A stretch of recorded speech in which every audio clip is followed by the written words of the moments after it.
प्यारे बच्चों, कैसे हो आप सब। मैं आपका अपना सुशील सर अपने YouTube चैनल स्टडी ट्यूटोरियल पर हार्दिक स्वागत करता हूं। प्यारे बच्चों, सत्र 2025-26 के लिए कक्षा 10 की NCERT गणित का सॉल्यूशन आप लोगों को देने के लिए क्लासेस प्रारंभ किया जा रहा है, जिसकी आज पहली क्लास है। और आपको बताता चलूं कि मैं आप लोगों को जो कक्षा 10 की NCERT की गणित है, उस गणित के संपूर्ण पाठ्यक्रम को पढ़ाऊंगा। प्रत्येक प्रश्नावली के सवालों को लगवाऊंगा। साथ ही साथ उन प्रश्नावली के सवालों को लगाने के लिए जिन भी सूत्र परिभाषाओं की जरूरत पड़ेगी उनको लिखवाऊंगा। और आप एक नोट्स बना सकते हैं। और समय रहते, बोर्ड परीक्षाएं ज्यादातर दिसंबर आपकी फरवरी में होती हैं और दिसंबर तक आपका कोर्स में कंप्लीट करने की कोशिश करूंगा, ताकि आप सबका जनवरी और फरवरी में या दिसंबर जनवरी फरवरी में अच्छे से रिवीजन हो सके।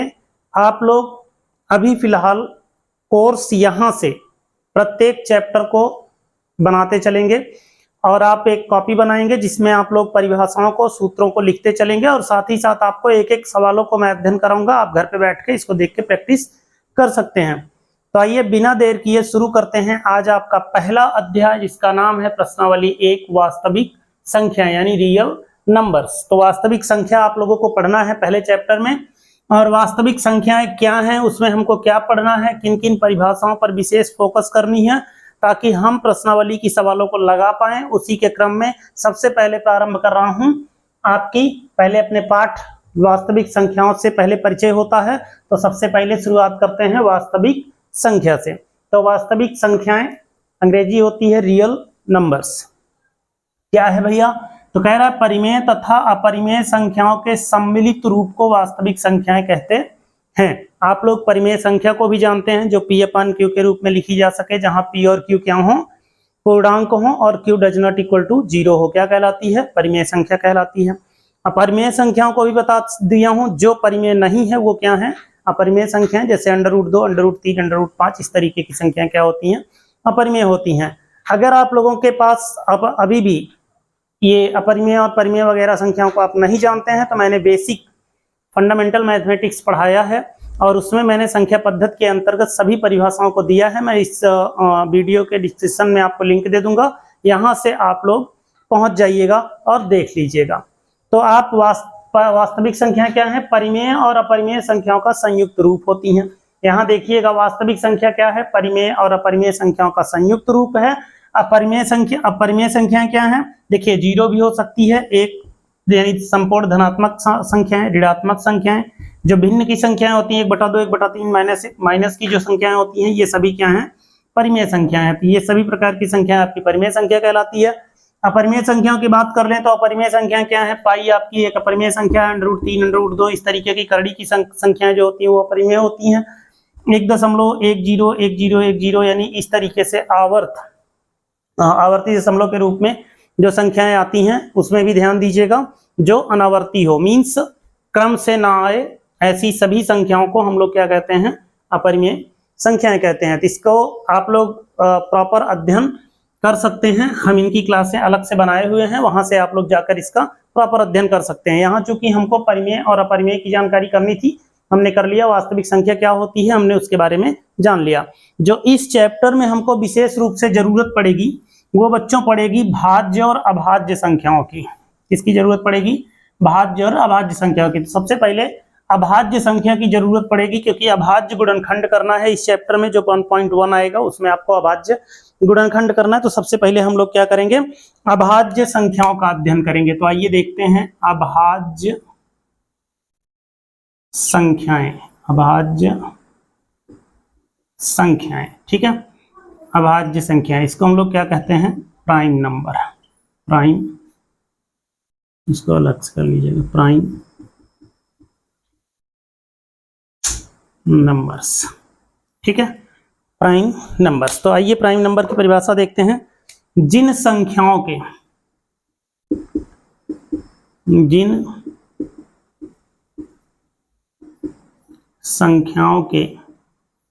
देखिए, जिन संख्याओं के गुणनखंड एक और स्वयं के गुणनखंड के खंड एक और स्वयं यानी दी गई संख्या को छोड़कर देखिए, जिन संख्याओं के गुणनखंड एक और स्वयं के को छोड़कर या अतिरिक्त अन्य कोई संख्या ना हो, ठीक है। जिन संख्याओं के गुणनखंड एक और स्वयं को छोड़कर अन्य कोई संख्या ना हो, क्या कहलाती हैं? अभाज्य संख्याएं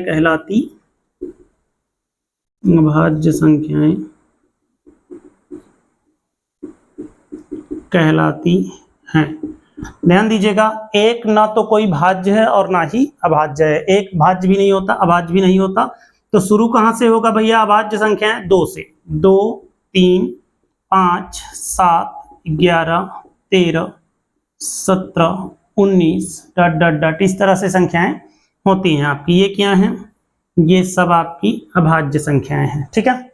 ध्यान देना, कहा क्या जा रहा है परिभाषा में? जिन संख्याओं के गुणनखंड एक और स्वयं को छोड़कर अन्य कोई संख्या ना हो। अर्थात जैसे 2 है भैया, 2, तो 2 का गुणनखंड 1 और 2 स्वयं होता है। 3 का गुणनखंड 1 और 3 केवल होता है। आप 5 का गुणनखंड करेंगे तो 5 का गुणनखंड 1 और 5 होता है। 7 का गुणनखंड करेंगे 1 और 7 होता है। मतलब ये है, साफ साफ आप लोगों को दिख रहा होगा कि एक और स्वयं यानी वह संख्या जो दी गई है उसको छोड़कर बाकी कोई गुणनखंड नहीं है। केवल 2 ही गुणनखंड होता है, एक और वह स्वयं संख्या। अगर इसके अलावा कोई गुणनखंड नहीं है तो ऐसी संख्याएं, जिन संख्याओं के गुणनखंड एक और स्वयं को छोड़कर अन्य कोई संख्या ना हो, अभाज्य संख्याएं कहलाती हैं। तो ये सभी संख्याएं क्या कहलाएंगी? अभाज्य संख्याएं कहलाएंगी, ठीक है। तो अभाज्य संख्याओं पर विशेष फोकस करिएगा क्योंकि इसकी जरूरत है, ठीक है। एक और बात, अभाज्य संख्याएं होती कितनी हैं? 1 से 100 तक आपकी कितनी होती है भैया? 25 होती है, ठीक है। 1 से 100 तक 25 अभाज्य संख्याएं होती हैं। हमने अभाज्य संख्या का भी अलग से एक वीडियो बना रखा है, वहां पे हमने डाल रखा है और आप लोग वहां से पूरे अभाज्य संख्या का क्या करेंगे? अध्ययन कर लेंगे। तो ये आप नोट कर लीजिएगा अपनी कॉपी में, अभाज्य संख्याओं को। चलिए, इसके बाद आपका आता है भाज्य संख्याएं। क्या आता है?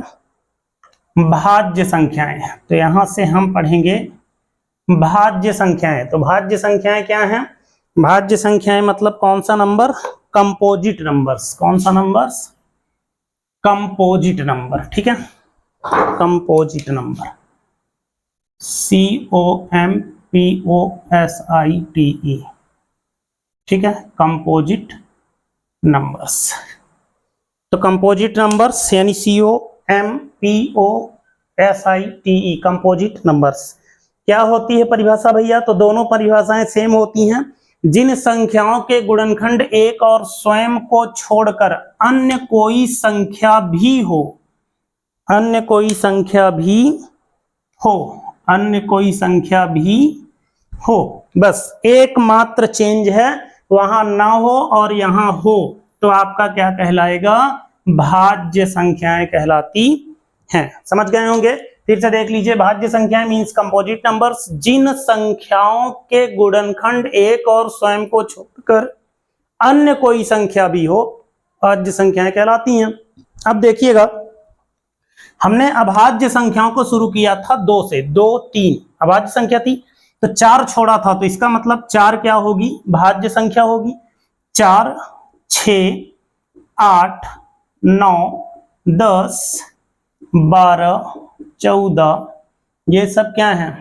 भाज्य संख्याएं हैं। सोच रहे होंगे कि ये भाज्य संख्याएं क्यों है भाई? क्यों है भाज्य संख्याएं? 4, 6, 8 ये सब भाज्य संख्या क्यों? इसको हम भाज्य क्यों नहीं कह सकते? क्योंकि हमने क्या कहा? हमने कहा जिन संख्याओं के गुणनखंड एक और स्वयं को छोड़कर अन्य कोई संख्या भी हो, माने इनके और भी संख्याएं इनको काट सकते हैं। कौन कौन? देखिएगा, 4 को कौन कौन डिवाइड कर सकता है भैया? 1 कर सकता है, 2 कर सकता है और 4 स्वयं कर सकता है। तो देखिए इसके कितने गुणनखंड हो गए? 3 गुणनखंड हो गए। 1 और 4 को छोड़कर भी कोई है ना, एक संख्या ऐसी है ना जो उसको डिवाइड कर सकती है, तो यहाँ पर 2 है, इसलिए ये है। 6 को कौन कौन? 1, 2, 3 और 6 स्वयं, ये देख रहे हैं।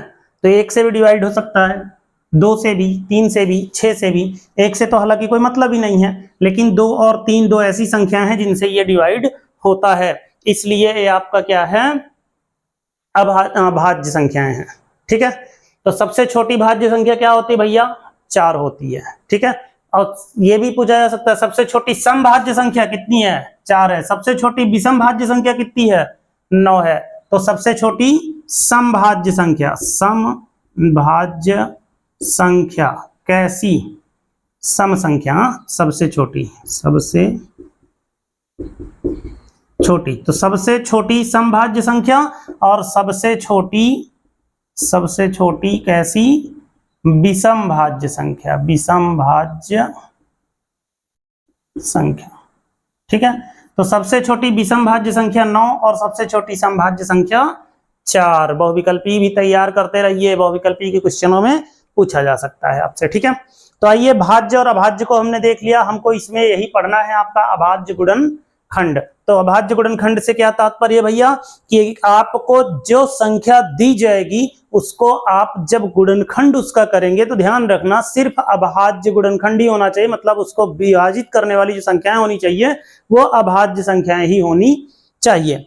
तो ये बात का आप लोग ध्यान रखेंगे। ठीक है, तो इसको भी आप लोग नोट कर लीजिएगा, ये आपके कॉपी के फेयर में होना चाहिए। ठीक है, भाज्य संख्याएं, अभाज्य संख्याएं, परिमेय संख्याएं, अपरिमेय संख्याएं और वास्तविक संख्याएं। आइए इसके बाद हम लोग देखेंगे, एक होता है गुणनखंड वृक्ष। क्या होता है, गुणनखंड वृक्ष।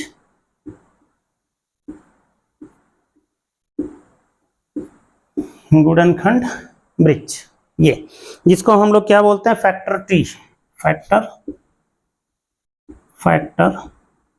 ट्री। ठीक है, फैक्टर ट्री। तो फैक्टर ट्री की बात कर लेते हैं, क्या है ये, एक संख्या लेते हैं 8190, ये हमारी ये संख्या है, इसको क्या करना है भैया, डिवाइड करना है। ध्यान दीजिएगा, ये वही गुणनखंड है जो आप जानते हैं, ये वही गुणनखंड है जो आप जानते हैं, लेकिन अंतर सिर्फ इतना है कि आप जो जानते हैं वो आपने सीधे सीधे आपको लासा मासा की तरह जो डिवाइड करना सिखाया गया था उस तरीके से जानते हैं। जैसे फॉर एग्जांपल अगर बात करूं, 8190 को आप डिवाइड कर सकते हैं किससे, 2 से, क्योंकि लास्ट में 0 है। तो 2 चौक 8, 1 नहीं कटेगा, 0 बढ़ेगा, और फिर 2 9 18, 1 19 और फिर 2 पंचे 10। फिर 2 से आप डिवाइड कर सकते हैं, 2 दूना 4, 0, 2 चौक 8, 1 9, 2 से तो नहीं कटेगा भैया। ठीक है, आप किससे, 3 से, क्योंकि 9 5 14 4 18, तो 3 से काटिए, 3 1 कम, 3 3 त्रिका 9, 1 10, 3 6 18, 1 19, 3 5 15, 6 5 11, 3 14 1 15, ये भी 3 से कटेगा, 3 चौक 12, 1 13, 3 5 15, 3 5 15, 5 से आराम से कट जाएगा, 5 9 45, 5 1 कम 5, सॉरी 5 1 कम 5, और 7 से कट जाएगा और 13 से कट जाएगा। ये देखिए इस तरह से आप डिवाइड करते थे, है ना। अब ध्यान दीजिएगा कि 2 3 3 5 7 13 आपको मिल गया गुणनखंड के रूप में, इसी को वृक्ष गुणनखंड के रूप में कैसे लगाएंगे भैया, तो ये वृक्ष गुणनखंड है क्या, कैसे लगता है, तो ध्यान दीजिएगा, देखिए ऐसे हम लोग इस तरीके से 2 आपके पास इस तरीके से खींचा करेंगे, एक में एक संख्या लिखेंगे, इसको 2 से ये डिवाइड होती है, और 2 से डिवाइड होकर मिलता क्या है हमको, 4095। फिर इसको डिवाइड करना, देखिए इसको नहीं, इसको डिवाइड करना है, तो फिर से आप डिवाइड करिए। अब इसके लिए फिर से क्या मिलना है आपको, 3, आपने 3 से डिवाइड किया है। ठीक है, 3 से डिवाइड किया है, और उसके बाद इसमें मिलना है 1365, ये मिलना है। फिर 1365 को 3 से डिवाइड किया है हमने, और फिर हमको मिलना है 455। फिर 455 को हमने डिवाइड किया है किससे, तो 455 को डिवाइड किया 5 से, और हमको मिला है 91। इसी तरह से 91 को भी हमने डिवाइड किया है 2 संख्याओं से, 7 और 13। ठीक है, तो इस तरह से एक वृक्ष गुणनखंड आपका बनता चला जाता है। काम वही करना है जिस तरीके से हमने इनको डिवाइड किया था उसी तरीके से इनको भी डिवाइड करना है। पहले आप 2 से ट्राई करिएगा, जितनी बार में जाएगा ऐसे भाग देके देखिए। 2 चौक 8, फिर आप 1 में भाग नहीं दे पाएंगे, 0 बढ़ा दीजिएगा। 2 9 18, 1 19, 2 पंचे 10, फिर ये बचेगा। ये चूंकि लास्ट में 5 आ गया, 2 से नहीं कटना, 3 से ट्राई कर लीजिए। तो 9 5 14 4 18। आपको पता होगा अगर इन संख्याओं के नंबरों का जो योग है वो 3 से डिवाइड होता है तो संख्या 3 से डिवाइड होती है, तो ये करके आप इसको काट सकते हैं। अगर ये रूल भी आप नहीं जानते हैं डिवाइड करने का, तो विभाज्यता का नियम हमारे यहाँ पढ़ाया जा चुका है। वीडियोज आपके पास उपलब्ध हैं, हम इसको लिंक में दे देंगे, आप लोग वहां से देख लीजिएगा। तो ये है आपका एक गुणनखंड वृक्ष यानी फैक्टर ट्री, और ये है गुणनखंड करना। आपको दोनों तरीके से सिखा दिया हूं। इसकी जरूरत हम लोगों को पड़ेगी इस वाले चैप्टर में, आपको जरूरत पड़ेगी। एक आधारभूत प्रमेय हमको इसमें पढ़ना है, ध्यान दीजिएगा। इस चैप्टर में, चैप्टर 1 में एक आधारभूत प्रमेय भी पढ़ना है हमको। 1.1 शुरू करने से पहले की ये बेसिक जानकारी है जो आप लोगों को मैं बता रहा हूं। अंकगणित की आधारभूत प्रमेय, अंकगणित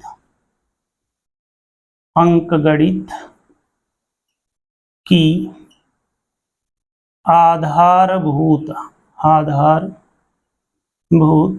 प्रमेय, इसको नोट कर लीजिएगा भैया। अंकगणित की आधारभूत प्रमेय नोट कर लीजिएगा। इसको अंग्रेजी में कहते हैं, ब्लू पेन कहाँ गया, fundamental theorem of arithmetic. Fundamental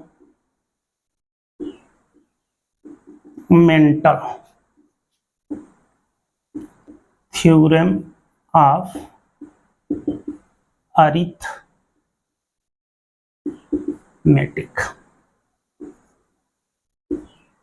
ये fundamental theorem of arithmetic. ARITHE है, ARITH,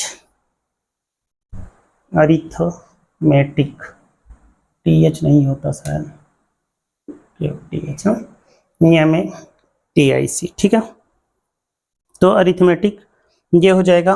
क्या होता है ये फंडामेंटल आपका जो है अंकगणित के आधारभूत प्रमेय, प्रत्येक भाज्य संख्या को, आपके बुक में लिखा भी हुआ है, प्रत्येक भाज्य संख्या को, देखिए भाज्य संख्याओं को यानी दी गई संख्याओं को हमको किससे डिवाइड करना होता है, अभाज्य संख्याओं से। तो अभाज्य संख्याओं के, प्रत्येक भाज्य संख्या को अभाज्य संख्याओं के, अभाज्य संख्याओं के गुणनखंड, अभाज्य संख्याओं के गुणनखंड के रूप में व्यक्त किया जा सकता है, या किया जाता है, ऐसे भी कह सकते हैं, व्यक्त किया जा सकता है। तथा यह अभाज्य गुणनखंड,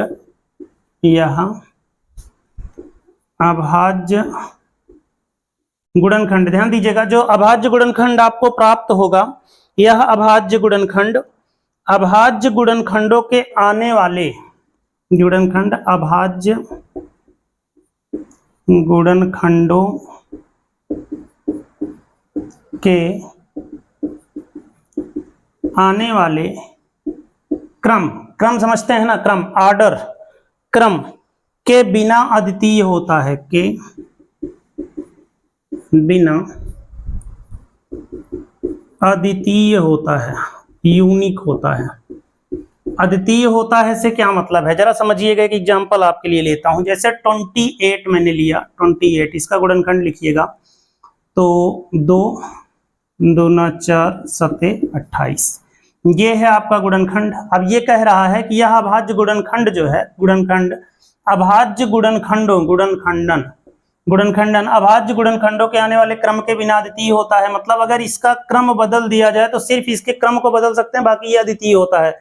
ये 28 जो संख्या डिवाइड की गई है जिन अभाज्य गुणनखंडों से, इनके अलावा और किसी संख्या से ये डिवाइड नहीं होगी, सिर्फ इसका क्रम बदला जा सकता है। जैसे कहने का मतलब इसको हम ऐसे भी लिख सकते हैं, 2 × 7 × 2 भी लिख सकते हैं, 7 × 2 × 2 भी लिख सकते हैं। और ये इनके क्रम हैं, और ये वही क्रम है जिनको हम लोग पढ़ेंगे, यानी ये सभी क्रम एक जैसे ही हैं। तो क्रम से कोई लेना देना नहीं है। इनको हम लोग ऐसे भी लिख सकते हैं 2 का पावर ऑफ 2 इंटू 7 भी लिख सकते हैं, ठीक है। तो कहने का मतलब अगर इनके क्रम को ध्यान ना दिया जाए तो ये क्या होता है, अद्वितीय होता है। अगर हम क्रम का ध्यान ना दें यानी कि ऑर्डर का ध्यान ना दें तो ये क्या होता है, अद्वितीय होता है, माने यूनिक होता है, अकेले ही होता है, इसके अलावा आपको इसमें कोई नहीं मिलेगा, ठीक ना। सिंपल होता है, माने अद्वितीय होता है। एक और बात आप लोग देखेंगे इस चैप्टर में, जो आप लोगों का ये चैप्टर है, इसको भी नोट कर लीजिएगा, आपके बुक में भी दिया हुआ है भैया, अंगणित की आधारभूत प्रमेय, वहां से भी आप नोट कर सकते हैं, यहाँ से भी नोट कर सकते हैं, ठीक है। तो चलिए, ये आशा है आप लोगों को अच्छे से समझ में आ रहा होगा मैटर। बाकी जब प्रश्नावली पढ़ाएंगे तो उसमें डीप तरीके से एक एक चीजों को बताएंगे। ये थोड़ा सा बेसिक है, इस अभ्यास में क्या क्या यूज होना है, क्या क्या आएगा, उसके बारे में थोड़ी बात हो रही है। इसके बाद हम लोगों को अभाज्य गुणनखंड विधि से, अभाज्य गुणनखंड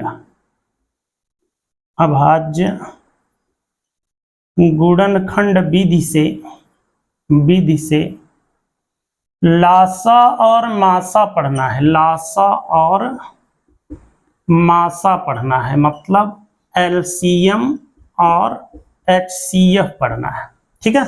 एलसीएम और एचसीएफ पढ़ना है इसमें। तो अभाज्य गुणनखंड विधि से एलसीएम और एचसीएफ पढ़ना है। तो यहाँ पे एक चीज का ध्यान दीजिएगा आप लोग बच्चों, कि ये सवालें आपके यहाँ बुक में हैं, हम इनको वहीं पे बताएंगे आपको और समझाएंगे भी अच्छे से।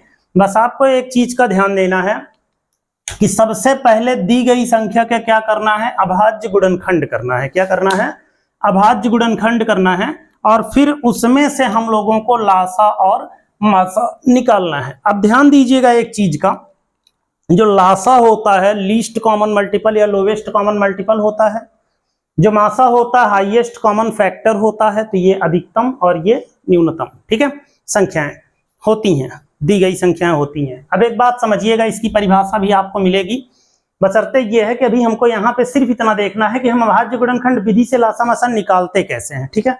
तो ध्यान दीजिएगा, जैसे मान लीजिए हमको दो संख्याएं मिल गई, कोई भी दो संख्या मिल गई आपको, मान लो 72 और 120, 72 और 120 दो संख्याएं आपको मिल गई। चलिए 72 को हम क्या लिख सकते हैं, 2 से डिवाइड करेंगे भैया, 2 36 आएगा, फिर 2 से डिवाइड कर सकते हैं, फिर 3 से, तो 2 दूना 4 तियां 12, 2 24 तियां 72, 2 3, 2 दूना 4 दूनी 8 3 24 तियां 72, और 120 को 2, फिर 2, फिर 2, 2 दूना 4 दूनी 8, और 3 24 5 120। ये तो इसको हम लोग क्या लिख सकते हैं, जरा इसको देखिएगा, हम लोग इसको लिख सकते हैं 2 का पावर ऑफ 3 इंटू 3 का पावर ऑफ 2, और इसको लिख सकते हैं 2 का पावर ऑफ 3 इंटू 3 का पावर ऑफ 1 इंटू 5 का पावर ऑफ 1।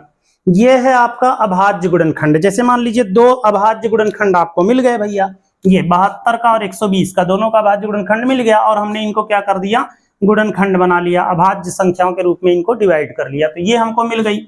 अब जरा समझिएगा, जब हमको लासा निकालनी होगी या मासा, तो हमको करना क्या होगा, जरा देखिएगा। अगर मुझे मासा निकालना है तो मैं क्या करूंगा, इनकी न्यूनतम घात ले लीजिएगा। क्या ले लीजिएगा, न्यूनतम घात ले लीजिएगा। तो देखिए 2 की न्यूनतम घात कितनी है, दोनों में 3 है, तो 3 ही लेनी पड़ेगी भैया। तो 2 की घात 3 ले लीजिए, और 3 वाले में देखिए इस पे 2 घात है और इस पर 1 घात है, तो आपको कितनी घात लेनी है, 1। मैंने क्या बोला था, न्यूनतम घात लेनी है, तो आप 3 की 1 घात ले लीजिए। 5 दोनों में मैच नहीं कर रहा है, तो उभयनिष्ठ रूप में, यानी जो दोनों में हो, ऐसे गुणनखंडों का कौन सा घात लेना है, न्यूनतम घात लेना है। तो न्यूनतम ले लीजिएगा, जो आएगा वही आंसर। तो 2 दूना 4 दूनी 8 3 24। देखिए 2 का 3 बार गुणा करिएगा, 2 दूना 4 दूनी 8, ये ऐसे 2 गुणे 2 गुणे 2, तो 2 दूना 4 दूनी 8 और 8 3 24, तो ये मिल गया आपको 24, ठीक है, समझ गए। अब अगर इसी का लासा निकालना है तो क्या करना है, तो मैंने बोला दोनों का मैक्सिमम घात, यहाँ उभयनिष्ठ नहीं समझिएगा, सबका, तो मैक्सिमम घात, तो 2 की घात 3, 3 की घात कितनी, मैक्सिमम कितनी है, 2 है, और फिर बचता है 1, तो ये आपका हो जाएगा 5, 3 3 का 9 5 45, और 45 8 360, ठीक है। तो 45 8 360 ये हो जाएगा। तो बात समझ में आ गई होगी। बाकी जब आपको हम प्रश्नावली पढ़ाएंगे 1.1 तो वहां एक एक सवाल आपको इसी तरीके से सॉल्व करके बताएंगे। यहाँ पर सिर्फ एक आपको बता रहा हूँ कि इस चैप्टर में हमको पढ़ना क्या है, किस तरीके से पढ़ना है। तो ये भी पढ़ना है, भाज्य गुणनखंड विधि से लासा और मासा पढ़ना है। ध्यान रहे, एक हमको सवाल का सूत्र भी यहाँ पढ़ना है। ये एग्जाम्पल्स हैं, इनको नोट कर लीजिएगा आप लोग। और दी गई संख्याएं यानी प्रथम संख्या